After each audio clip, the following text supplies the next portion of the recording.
हा कार्यक्रम जॉय स्मायर मिनिस्ट्रीच्या भागीदारांमुळे आणि मित्रपरिवारांमुळे शक्य झाला आहे. एक सांगू का तुम्हाला, तुमची पापं झाकली गेली नाहीये, ती काढून टाकण्यात आली आहेत. देव ती पापं आठवत नाही, त्याने ती काढून टाकली आहेत. प्रत्येक दिवस हा नवीन असा असतो आणि तुम्ही आयुष्यात कधीही नवीन सुरुवात करू शकता. नक्कीच.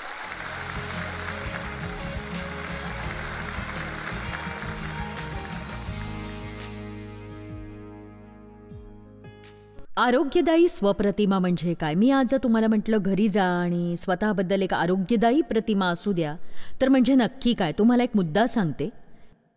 एक आरोग्यदायी स्वप्रतिमा असणारी व्यक्ती म्हणू शकते की मला देवाने घडवलंय हे मला माहिती आहे. तुम्ही अपघात नाही आहात. परमेश्वराने स्वतःच्या हाताने तुम्हाला हेतुतः काळजीपूर्वक कौशल्याने तुमच्या आईच्या गर्भात तुम्हाला तयार केलंय. देवाने घडवलंय तुम्हाला. तुमच्या ठशांसारखे ठसे जगात कुणाचेच नाहीयेत हे लक्षात घ्या तुम्ही.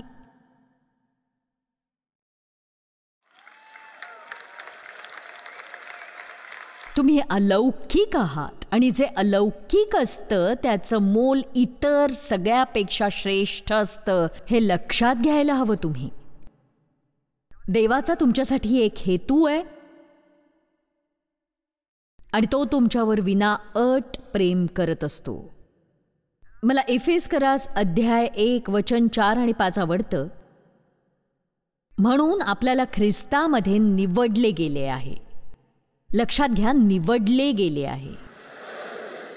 मनात म्हणा, परमेश्वर तुमच्यात फसला नाहीये.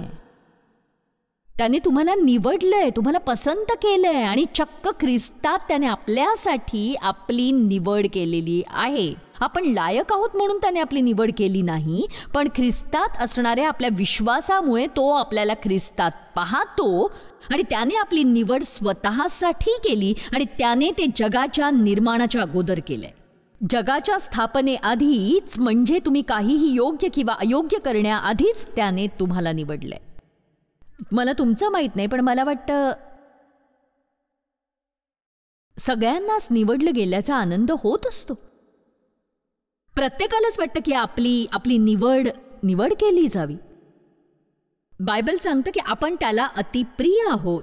जर तुम्ही उपाशी असाल आणि तुम्ही दुकानात गेलात आणि एखादं फळ विकत घेतलं, तर तुम्ही थेट जाल आणि कुठलंही फळ उचलाल आणि त्यासाठी पैसे मोजाल असं होत नाही. तुम्ही सगळ्या फळांवर नजर फिरवून त्यातलं जे सर्वोत्तम असेल तेच फळ तुम्ही निवडाल.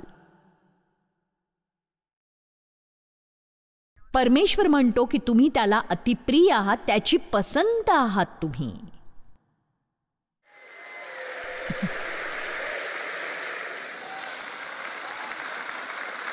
तुम्ही म्हणाल आपण सगळेच कसे प्रिय असू शकतो बरं? कारण देव आहे आणि तो सगळ्यांसाठी सगळं एकाच वेळी करू शकतो आणि म्हणूनच तो म्हणू शकतो तुम्ही विशेष आहात, तुम्ही सर्वोत्तम आहात, तुम्ही महत्वाचे आहात आणि तेही अगदी मनापासून. कारण तो एकाच वेळी सगळ्यांशी ते जिव्हाळ्याचे संबंध ठेवू शकतो. फक्त तुम्ही ते लक्षात घ्यायला हवं. चला आता, आज तुम्ही स्वतःला आवडून घेतल्याशिवाय मी तुम्हाला इथून जाऊ देणार नाही. तुम्ही म्हणाल की मी इतकी बेढप आहे, मी कशाला स्वतःला आवडीन. पण जर तुम्ही स्वतःला आवडून घेतलत ना, तर तुमचं वजन बहुतेक कमी होईल. हो,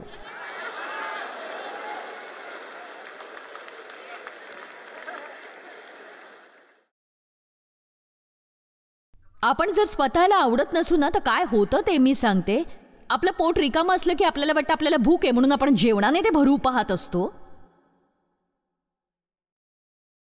पण खरं तर ती भूक अन्नाची नसते. आपण परिपूर्णतेचे भुकेले असतो आणि ते देवच देऊ शकतो. पण हा एक स्वतंत्र संदेश आहे, त्यासाठी आत्ता वेळ नाही. पण तुम्हाला थोडंफार तरी समजलं असेल अशी अपेक्षा करते. ठीक आहे. म्हणूनच असं होतं की अन्नाने आपली भूक भागत नाही. बऱ्याचदा होतं ना असं. येशूने म्हटले, तुम्ही जर माझे सेवन केले तर तुम्हाला कधीही, योहान अध्याय 6, तर तुम्हाला कधीही भूक आणि तहान लागणार नाही. मी जीवित अन्न आहे, मी जीवनी भाकर आहे, मी जीवनी पेय आहे. मी म्हटलं ना की हा एक स्वतंत्र संदेश आहे. बघा, गोष्टी सुरळीत होतील जर तुम्ही केवळ संतुलित पद्धतीने स्वतःवर प्रेम करायला शिकाल आणि तुम्ही ख्रिस्तात कोण आहात हे ओळखायला तुम्ही शिकाल. ख्रिस्तात कोण आहात. मला माहिती आहे तुम्ही वारंवार ऐकलं असेल, पण तरीही मला तुम्हाला हे पुन्हा एकदा सांगायचंय. आणि जर तुम्ही असं काही पहिल्यांदाच ऐकत असाल तर हे ग्रहण करायला तुम्हाला थोडासा वेळ लागेल.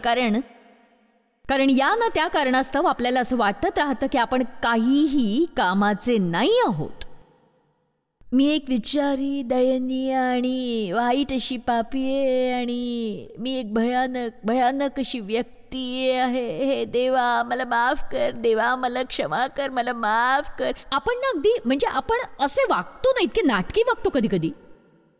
आणि आपल्याला ना माफी मागायची इतकी सवय लागते ना. आणि मी त्या दिवशी सकाळी मी असं म्हटलं की देवा मला माफ कर. आणि तो म्हणाला की पण कशासाठी. असं होतं ना की आपण सतत माफीच मागत बसतो कारण आपण कमी पडतो याची जाणीव आपल्याला असते. आणि याच कारणास्तव आपल्याला येशूची गरज असते. मी असं नाही म्हणणार की आपल्याला आपल्या पापांबद्दल काही वाटू नये. बायबल सांगतं तुमच्या पापाबद्दल रडा, शोक व्यक्त करा, दुःखी व्हा. पण हे लवकर सुरळीत करायला मी शिकले, हे जाणून की मी ख्रिस्तात कोण आहे आणि देवाकडे माझ्यासाठी असलेल्या उत्तम गोष्टींसाठी मी प्रयत्न करते. एक सांगू का, यहुदी लोकांच्या काही सुट्ट्यांमध्ये आणि सणांमध्ये खरं तर त्या दिवसाच्या संदेशात मला हे सांगण्याची संधी मिळाली नाही की त्यांच्यात पश्चातापाचे 10 दिवस होते आणि ते 10 दिवस पश्चाताप करत असत.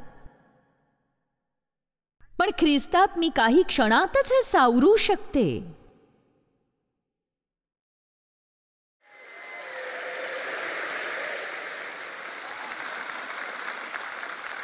तर आता उगाच मला अशा अति धार्मिक नजरेने पाहू नका. मला वाटतं की तुम्हाला असं स्वतःबद्दल छान वाटायला हवं नाही का. हो, पण तुम्ही काही शब्द विसरताय. ख्रिस्तात ख्रिस्तात ख्रिस्तात ख्रिस्तात. बघा, त्याच्याशिवाय मी कुणीच नाही हे मला माहिती आहे. आणि मग मी जणू काही नसल्यासारखीच आहे.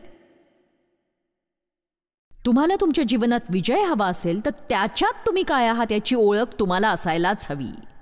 पौल कोण आहे मला माहिती, येशू कोण आहे माहिती, पण तुम्ही कोण आहात हे माहितीये. चला, कुणाला तरी हे नक्की कळतंय का. मला वाटतं सभागृहातले प्रत्येक माणसाला नाही कळलं बहुतेक हे अजून.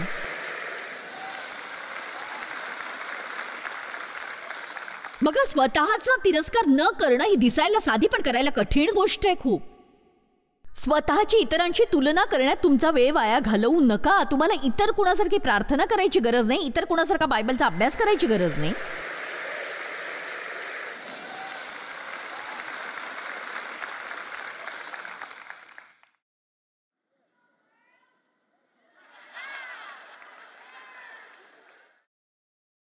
जगातली सगळ्यात भीतीदायक गोष्ट ही आहे की आपली निवड करण्यात येणार नाही.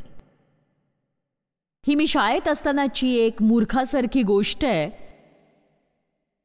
त्या काळी मी तसंच करायचे. आम्ही आमच्या व्यायामाच्या तासामध्ये सॉफ्टबॉल खेळायचो आणि आमची शिक्षिका संपूर्ण वर्गाला बाहेर नेऊन दोन कॅप्टन्सची निवड करायची. आणि तुमच्यातले काही जण मान हलवतायत, आठवतंय ना. आणि मग ते कॅप्टन्स त्यांची निवड करायचे आणि मला तू हवी आहेस माझ्या टीममध्ये, मला तू हवी आहेस माझ्या टीममध्ये, मला तू हवी आहेस, मला तू हवी आहेस. जगातली सगळ्यात भीतीदायक गोष्ट ही होती की जर मला कोणीच निवडलं नाही तर अशी भीती बाळगून तिथे उभं राहायचं. मला अजूनही ते आठवतंय, लख्ख आठवतंय.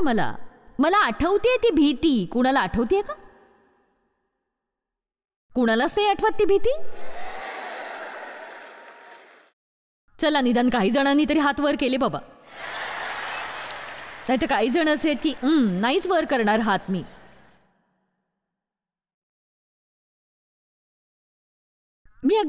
मी सर्वसाधारण खेळाडू होते. मी नक्कीच त्यात प्रवीण नव्हते आणि म्हणूनच माझी निवड काही पहिली, दुसरी किंवा तिसरी म्हणून होत नव्हती. पण आभार की मी शेवटीही उभी राहत नव्हते. पण मला आठवतंय की तिथे कधीही माझं नाव घेतलं गेलं तर काय होईल. पण बघा, इथून बाहेर पडताना हा आत्मविश्वास घेऊन तुम्ही बाहेर पडा की तुम्ही ती शेवटची व्यक्ती नसाल ज्याची निवड परमेश्वर करेल.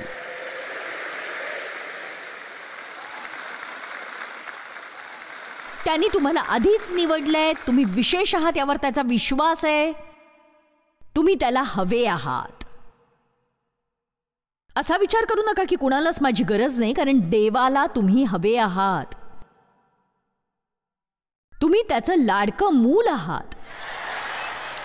तुम्ही त्याचे आवडते आहात. आणि तुम्ही उगाच चर्चमध्ये बसून इतरांकडे बघत हा विचार करू नका की त्यांच्याकडे जे आहे ते तुमच्याकडे नाहीये. देवाने त्यांना दिलेली देणगी त्यांच्याकडे आहे. देवाने तुम्हाला दिलेली देणगी तुमच्याकडे आहे. देवाच्या नजरेत सगळे समान आहेत.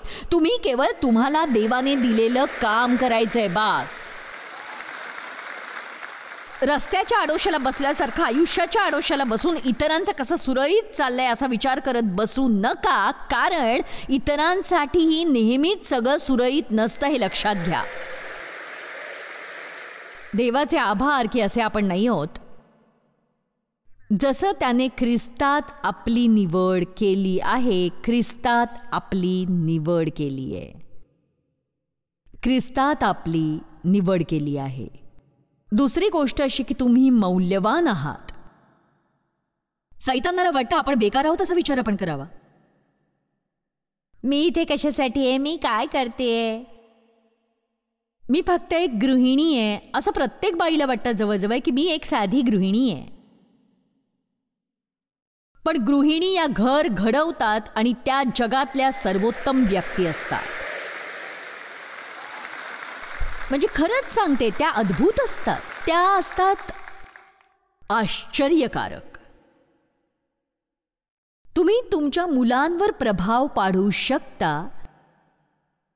तुमच्या घरावर तुमचा प्रभाव पडत असतो. आणि एक पत्नी आपल्या घरातलं वातावरण ठरवत असते. आमच्या घरात उलट आहे. मी किती चिडले तरी माझा नवरा डेव अगदी शांत असतो. आपण म्हणतो ना की घरातली स्त्री खुश नाही तर कोणीच खुश नाही. आणि काही बाबतीत हे खरंच आहे. तुम्ही मौल्यवान आहात. आपण बघूया सफन्या अध्याय 3 वचन 17. तुम्ही हे वचन वाचलं नसेल तर हे वाचा नक्की. परमेश्वर तुझा देव सहाय्य करणाऱ्या वीरासारखा तुझ्या ठाई आहे. तो तुझ्याविषयी आनंदोत्सव करील. त्याचं प्रेम स्थिर राहील आणि तुझ्याविषयी त्याला उल्हास वाटून तो गाईल. तुझ्याविषयी त्याला उल्हास वाटून तो गाईल. तुझ्याविषयी त्याला उल्हास वाटून तो गाईल.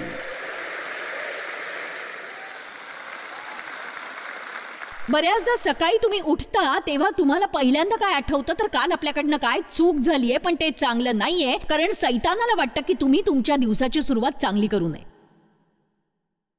त्याला वाटतं की दिवस सुरू होण्याआधीच तुमच्यातली खोट तुम्हाला दिसावी आणि तुमचा अख्खा दिवसच वाईट जावा. मला सकाळी उठून सैतानाशी लढा द्यायचा असतो असं जर काही तुम्ही ऐकलं तर तोंड उघडून सैतानाला म्हणा की देव माझ्यावर प्रीती करतो. पुढच्या वेळी तो असं काही खोटं बोलू पाहिल तर त्याला म्हणा की मी विशेष आहे, मी मौल्यवान आहे. सैतानाला उलटून उत्तर द्या. त्याला म्हणा तू दिवसभर मला सांग मी कोण नाही, मी तुला सांगेन मी कोण आहे ते.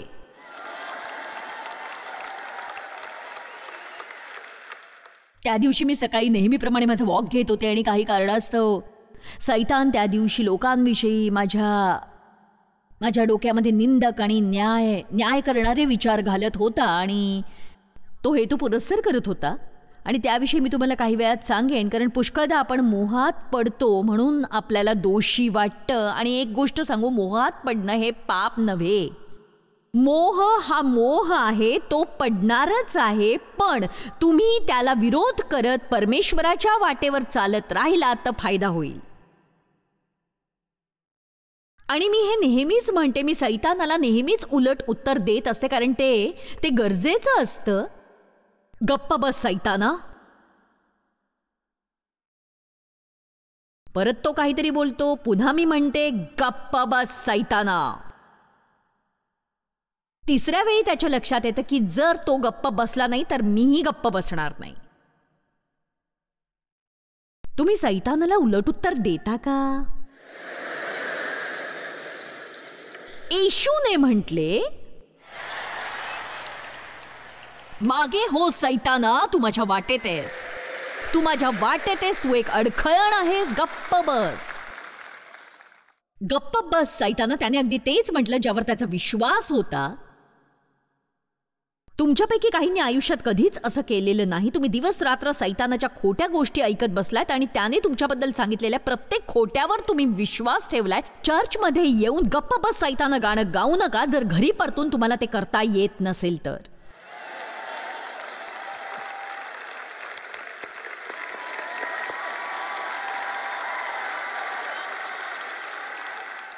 ओ, शत्रू चवताळतोय आणि तुम्ही सक्षम होताय. घरी परतल्यावर तुम्ही घातक होणार आहात.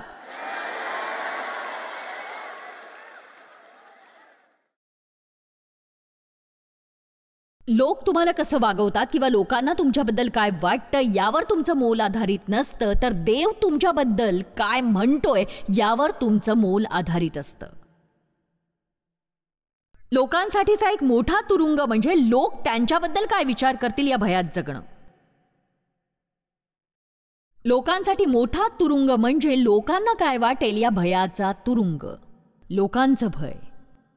खरं स्वातंत्र्य म्हणजे आपण किती स्वीकारले गेलो आहोत, आपलं मोल काय हे दुसऱ्या कोणी आपल्याला न सांगणं.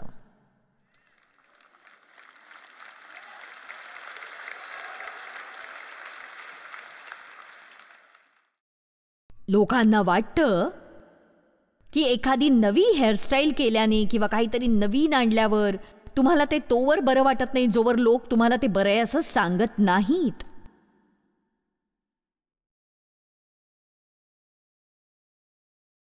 तुम्ही सतत लोकांना विचारत बसता, बरं आहे का हे, तुम्हाला आवडले का माझे कपडे, आणि जर कुणी नाही म्हणाल तर चिडतो आपण त्यांच्यावर.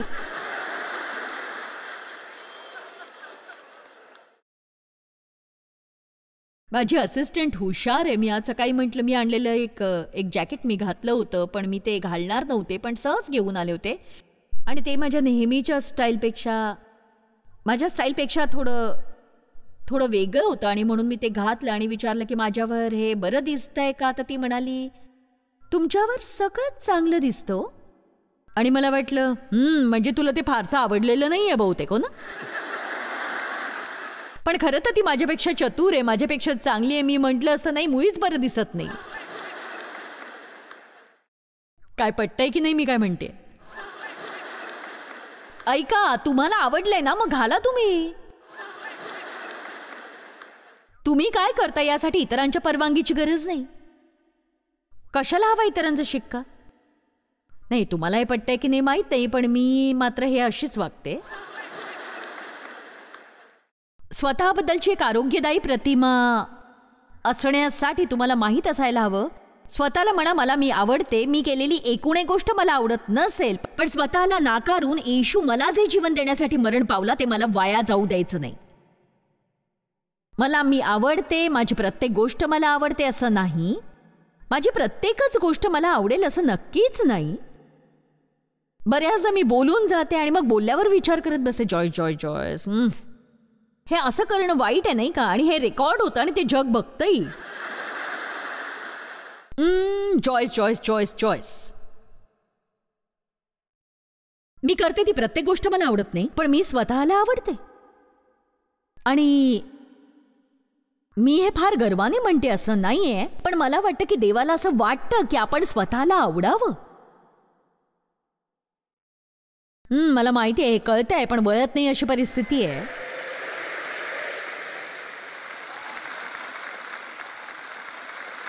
एक सांगू, तुम्ही जेव्हा स्वतःला आवडाल ना तेव्हाच तुम्ही दुसऱ्यांना आवडाल, हे लक्षात घ्या. तुम्ही स्वतःला जितके आवडाल तितकी मित्रमंडळी तुमची असतील. कारण सांगू, प्रत्येक वेळी तुम्हाला बरं वाटावं याचा ठेका लोकांना नको असतो कारण त्याला कष्ट लागतात. हो, ते नको असतं त्यांना. तुम्ही घ्या ना स्वतःची जबाबदारी. तुम्हीच स्वतःबद्दल बरं का वाटून घेत नाही म्हणजे मग मला ते तुमच्यासाठी करायची गरज पडत नाही ना.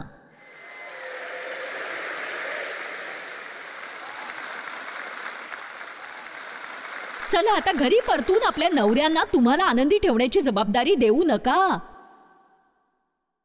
तुम्हाला आनंदी ठेवत नाहीस, तू मला सुखी ठेवत नाहीस, तुझ्यामुळे मला माझ्याबद्दल बरं वाटत नाही. मी असं नाही म्हणत की हे करणं बरं नाहीये, पण अशा व्यक्ती बनू नका की प्रत्येक वेळी दुसऱ्यांकडूनच तुम्हाला ऐकावं लागेल. देवाकडून ग्रहण करा, तुमच्या आत्म्यात ते डाउनलोड करा.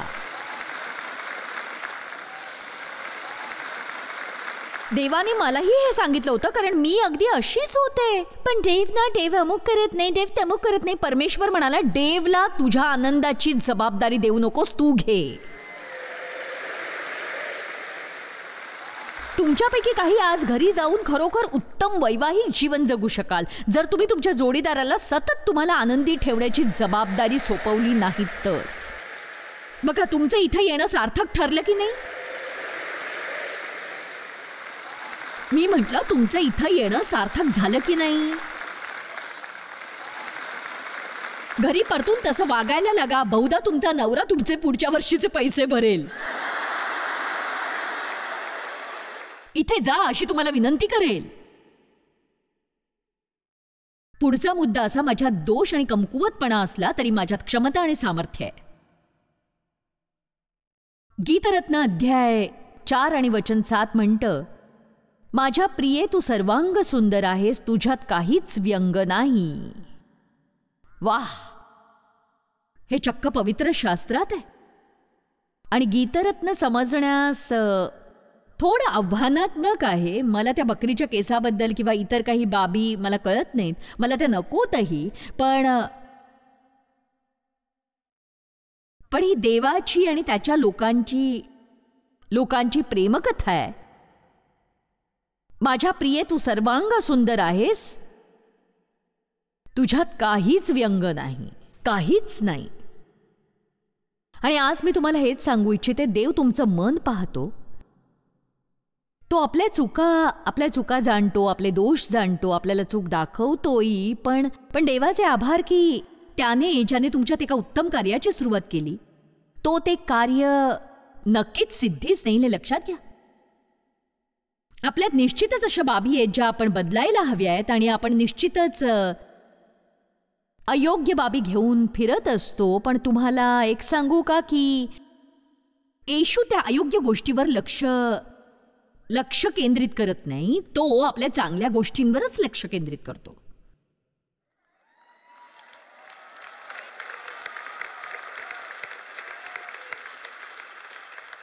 तर तुम्हाला पटवून द्यायला माझ्याकडे केवळ 8 मिनिटं उरली आहेत. परमेश्वर तुमच्या उणीवांवर त्याचं लक्ष केंद्रित करत नाही, कारण ते त्याला आधीच माहीत असतं. तुम्हाला निवडण्याआधीच त्याला ते माहीत होतं, तरीही त्याने तुम्हाला निवडलंय. परमेश्वर तुमच्यात फसला नाहीये, त्याला तुम्ही हवे आहात. त्याला तुम्ही हवे आहात. आपण न उच्चारलेला प्रत्येक शब्द त्याला ठाऊक आहे. आणि बहुधा बघा, तीच माझी सगळ्यात मोठी चूक असेल की मी इतकी मूर्खासारखी बडबडत असते जेव्हा मी थकलेली आणि वैतागलेली असते मी. आणि सहसा आपण आपल्या प्रियजनांना वचावचा बोलतो, आणि आपण तसं करतो कारण आपल्याला माहीत असतं ते आपल्याला सोडून कुठेही जाणार नाहीत.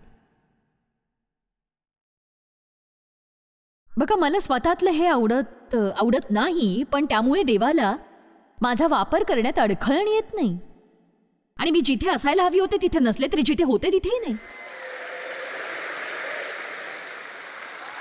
मी लांबवरचा प्रवास पार केलाय आणि अजूनही बराच करायचा आहे. आणि मला देवासोबत किती लांब जायचं याकडे मी लक्ष केंद्रित करत नाही. मी तो प्रवास कसा साजरा करायचा यावर लक्ष केंद्रित करते.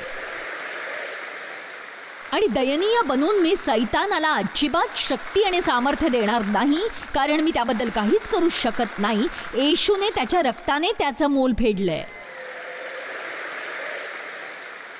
एक सांगू का, तुमचं पाप झाकलेलं नाही, ते काढून टाकण्यात आलंय. देवाला ती पापं आता आठवतही नाहीत, कारण त्याने ती काढून टाकली आहेत. आणि प्रत्येक दिवस हा एक नवीन दिवस आहे, आणि तुम्ही आयुष्यात कधीही नवीन सुरुवात करू शकता. एक सांगू का की जर सैतान तुम्हाला स्वतःचा द्वेष करवण्यात यशस्वी ठरला तर मग तुमच्या जीवनातलं अर्धयुद्ध तो जिंकलेलाच आहे. स्वतःला तसं पाहायला शिका जसं स्वर्गीय पिता तुम्हाला पाहतोय. आणि तुम्ही आहात ख्रिस्तामध्ये निवडले गेलेले, मौल्यवान असे. तो तुमच्यावर प्रीती करतो, त्याने तुम्हाला देणग्या दिल्या आहेत. तुम्ही अद्भुत आहात, फक्त तुम्ही त्यांच्याकडे लक्ष द्या.